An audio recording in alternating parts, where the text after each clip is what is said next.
Hi guys, this is VoiceOver Haley. Today we're going to be going through my Photoshop process for painting.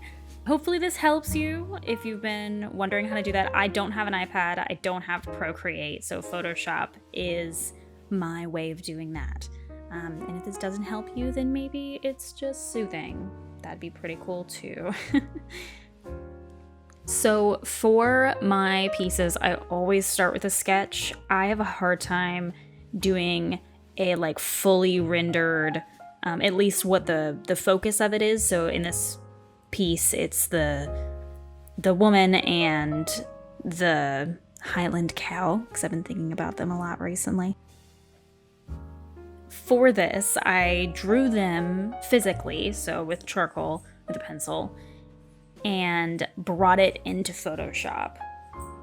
And so when I did that, I made sure to amp up the contrast so it was really just black and white. That way I could go into select and then I believe it's select by color. And that way I selected all the white and I could just delete it from that layer. So it made it so that when I put the outline layer on top, all the colors are below it and you can see through it because the white that you see on here is just transparent. I put a layer underneath that's that white background just so I can see what I'm working with. My dog has decided to squeak his ball in the background. Not really sure if y'all can hear that, but if you can, that's what it is. So basically at the very beginning of these pieces, I like to just do the base colors.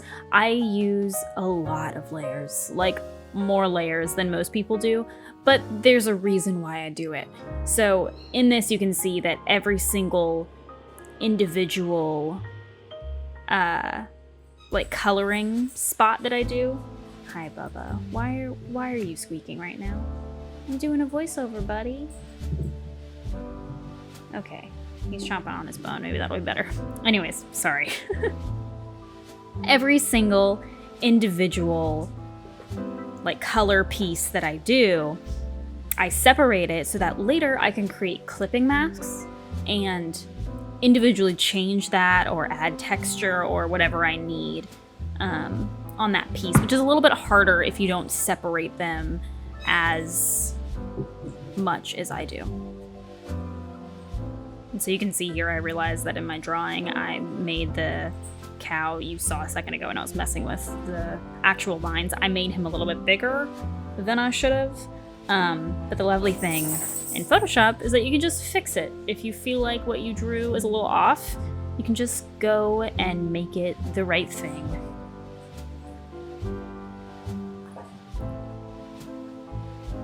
I personally like to try and keep that jagged line.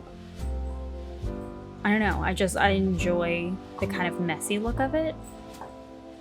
So when I was fixing that just now and moving that line around, instead of drawing it over again in Photoshop, because I do that sometimes and you'll see later when I'm messing with her face, but I like to take the lines that already exist and fix it that way if I can. Just because I feel like it looks more natural than trying to replicate that line in Photoshop.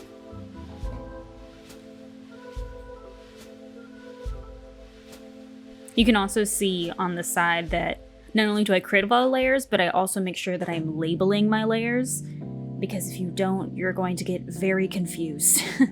Because as you can see, some of them you can't, in the little preview, you can't see what it is that's in that layer, so you really need to write what that is.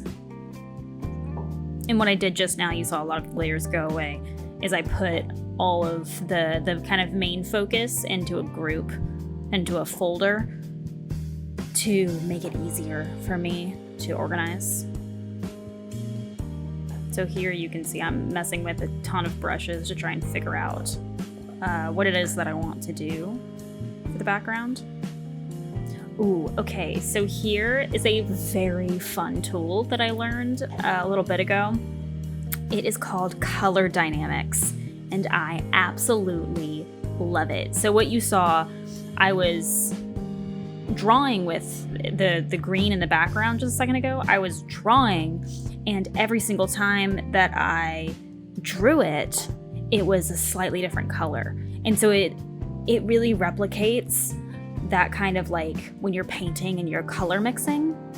It kind of replicates that, where the tonality is different every time, the saturation is a little different, the hue is a little different, and you can see in the settings that they have different options for all of that. I'm doing it again here.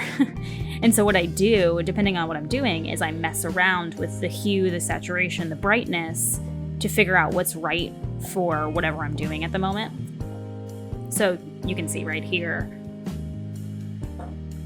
I just created all of those bushes, and I didn't change the color every time, but the program just changed that for me, and I'm doing it again here. And what I actually realized as I was doing this part is that the brushstrokes was, which I loved the variation of, it was a little bit too out there. So I just went into the like opacity settings and I changed it to luminosity instead. And that just made it kind of keep the orange tone more, but it still gave me the variations of like highlights and shadows, which is what I did again with the hair.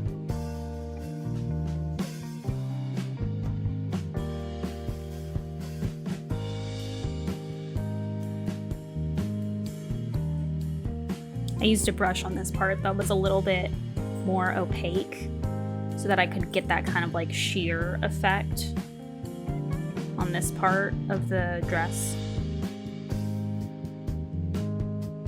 I just love messing with different kinds of brushes. I'm also a very, I don't know, not finicky. What's the word that I'm looking for? I'm a very careful person, so I don't like making mistakes, and that's why I get so discouraged when I'm... Oh, Haru. Hold on. Anyways, sorry. He decided that he wanted to play with his ball right next to the mic. Anyways, what was I saying? Right, I get so discouraged from doing traditional art sometimes because I'm so scared that I'm gonna mess up. And on top of the fact that I just have this weird complex where I don't like wasting anything. So I'm like, I'm just gonna waste the paint. Which is a ridiculous notion. Like, it's there to be used. That's why you have it. But I get so scared of doing it anyways for some reason.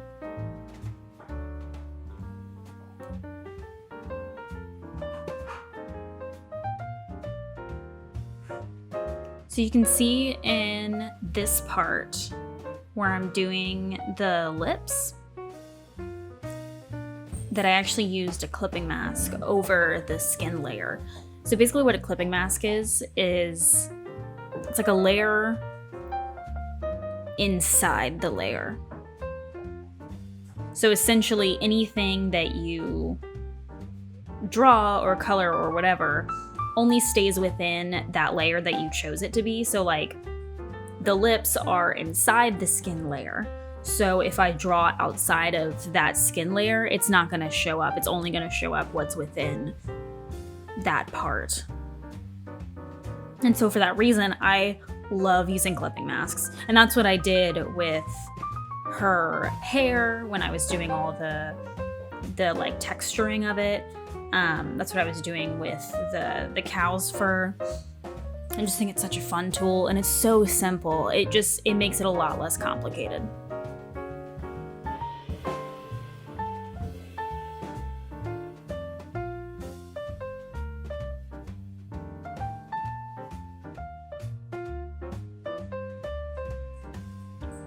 Okay, so what I'm about to do here, this is what I think really elevates that like sketch outline layer into being something a little more fun.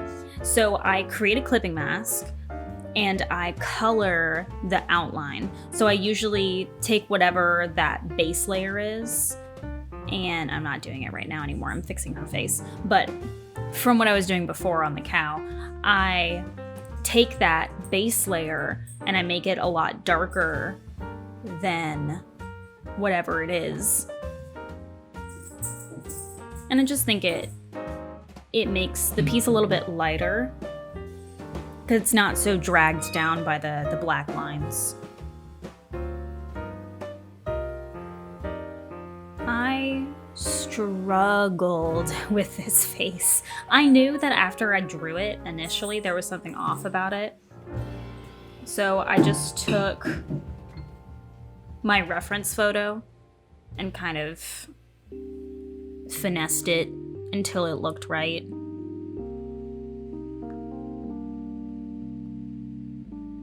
Love that I'm just writing notes to myself like I can't remember. I'm also a big proponent of using references. I think that, like, if you're not using references, then you're just a god. Like, I don't know how people draw things without references. It's insane to me. But there is absolutely no shame in using reference photos. Most artists do. Because you need something to look at. You need something to reference, to know how to draw whatever you're drawing. It's complicated. It takes a long time before you can just know from memory. And it seems simple, like it's a face. Like you have a face, we all have a face. But they're complicated. And so what I often do is I will find a reference photo of like a pose that I want a character do, and then I'll find like another reference photo of their face and another reference photo if I want their hair to be a certain way. That way I can kind of combine them all to create this picture that I want it to be. And sometimes I think reference photos can be purely for like color palette. So sometimes you might come across a photo that you're like, oh my god, the color palette, and this is beautiful. Let me use the eyedrop tool and take pieces of it to create this cohesive look for my thing.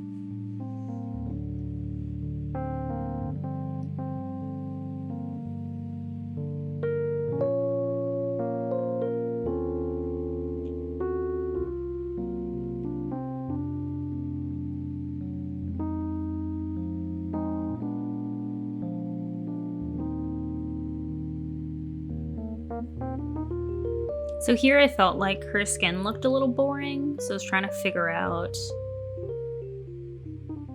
if using the color dynamics tool would do me any good.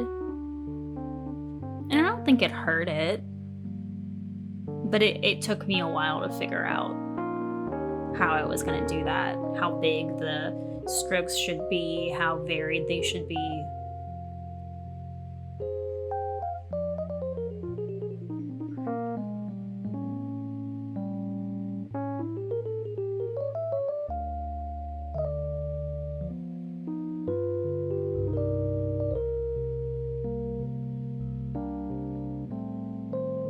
So I made them pretty subtle in the end. I ended up taking the opacity down quite a bit.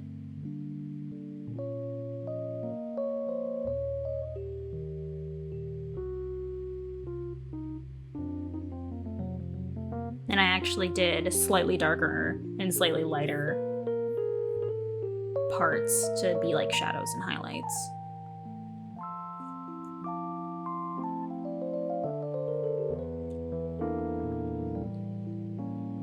Look at all those clipping masks in the side. I really just love clipping masks. I'm addicted to them.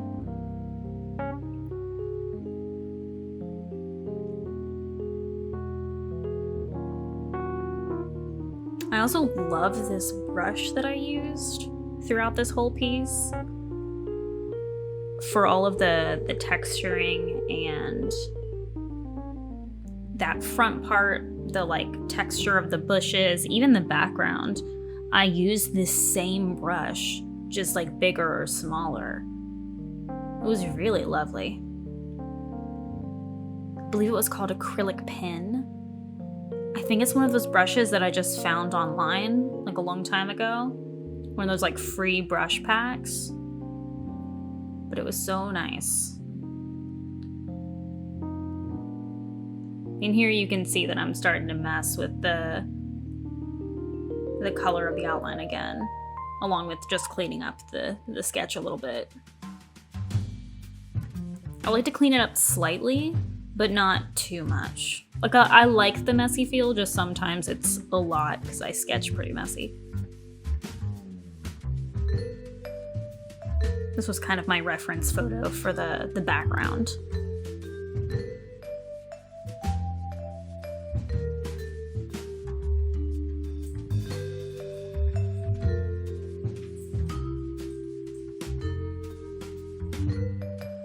And then, of course, you'll see in a second that my laptop decided to stop recording. So here I'm just going through all the different layers. I did a lot of the color dynamics tool here, and I basically amped my brush up really big to highlight the texture in it. I added some brighter parts in the corner. Here was me making small trees in the background, again, using the color dynamics tool to get those colors. Added some more texture, some more vibrant greens into the background, and more. And then the trees that are more up front. These ones were super fun. I loved all the little colors in them. This is me turning on and off a layer that I didn't like. I really finessed this background a lot before I figured out what it was that I wanted. And a big part of that was using this reference photo that I'm, for some reason, having trouble showing. But this reference photo was a really big one for me for figuring out what the background would look like. And then another trick that I did, I essentially took all of my foreground layers and I copied them, pasted them, merged them into one layer, and then created a clipping mask to add shadows onto the girl and the cow, just because they were so bright, it didn't make any sense. But that was pretty much it. It was just the background and then adding shadows to the little people. I just wanted to say thank you so much for sticking around. I hope that was helpful for you. Let me know if you want me to do more of these. I'm definitely not an expert, but I am a graphic designer, so I've used Photoshop for years, and I like to draw things. I'm getting better at it every day, I think. I'm definitely not phenomenal at it yet. Let me know if this helped, and if you have any more questions. We don't gatekeep knowledge in this house. So, see you guys for the next one. Stay safe. Bye.